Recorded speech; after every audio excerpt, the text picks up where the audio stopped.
Bapak, Ibu, Saudara-saudari, adik-adik para sahabat Tuhan Yesus di Paroki Santo Yosef Medari dan di Stasi Santo Thomas Yegan, juga para sahabat Tuhan Yesus dimanapun Anda berada. Berkah dalam salam semangat, sehat selalu dan senantiasa berbahagia. Kembali marilah kita belajar ilmu sejati pada hari Selasa, tanggal 18 Januari tahun 2022, hari biasa pekan kedua. Kita mengawali belajar ilmu sejati kita dengan berdoa dalam nama Bapa, Putra, dan Roh Kudus. Amin.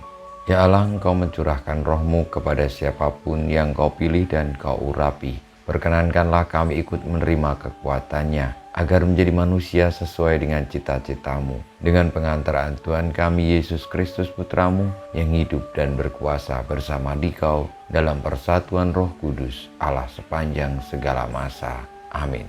Para sahabat Tuhan Yesus terkasih, kita akan belajar ilmu sejati dari Injil Yesus Kristus menurut Markus bab 2 ayat 23 sampai dengan 28. Pada suatu hari Sabat, Yesus berjalan di ladang gandum, dan sementara berjalan murid-muridnya memetik bulir gandum.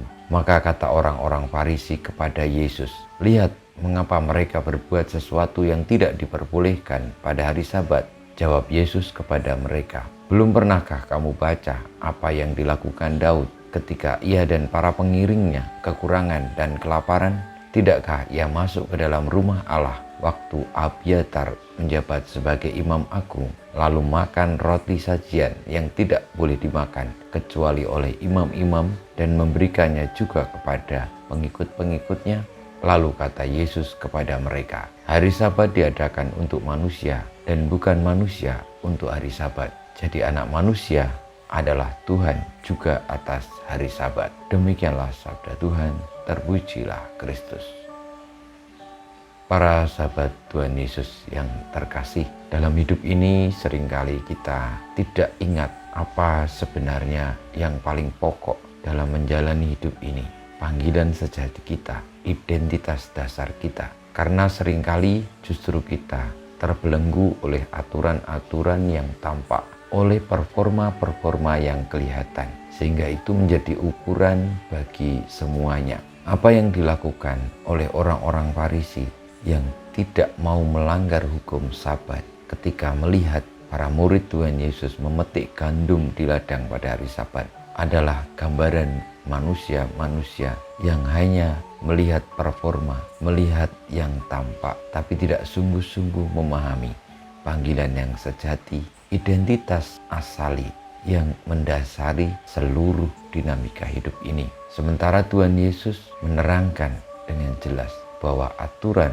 hari Sabat itu diadakan untuk kehidupan manusia dan bukan sebaliknya. Apa yang lebih pokok tentu hendaknya itu yang menjadi dasar, yang menjadi alasan atas segala hal yang dilakukan di dunia ini. Bukan apa yang sudah ditentukan dengan aturan-aturan yang tampak lalu membelenggu yang sejati. Saudara-saudariku yang terkasih, marilah kita kembali kepada yang sejati. Dan ketika ada aturan-aturan yang perlu kita taati, lihatlah lebih dalam, lihatlah lebih jauh apa maksud dari aturan-aturan itu diadakan. Sehingga kita bisa menjadi pribadi-pribadi yang merdeka, tetapi dengan taat kepada Tuhan, yakni taat kepada hukum yang paling pokok, identitas asali panggilan sejati, yakni sebagai putra-putri Tuhan. Kita mohon berkat Tuhan, kemuliaan kepada Bapa dan Putra dan Roh Kudus, seperti pada permulaan, sekarang, selalu, dan panjang segala abad. Amin. Ya Yesus, jadikanlah hati kami seperti hati-Mu. Tuhan bersama-Mu dan bersama Roh-Mu, kita semua hidup kita, perjuangan kita untuk senantiasa taat setia kepada Allah, dan juga panggilan sejati, identitas asali hidup kita, melebihi dari segala aturan-aturan yang kelihatan, senantiasa dibimbing, dilindungi, diberkati Allah yang Maha Kuasa, Bapa, Putra, dan Roh Kudus. Amin.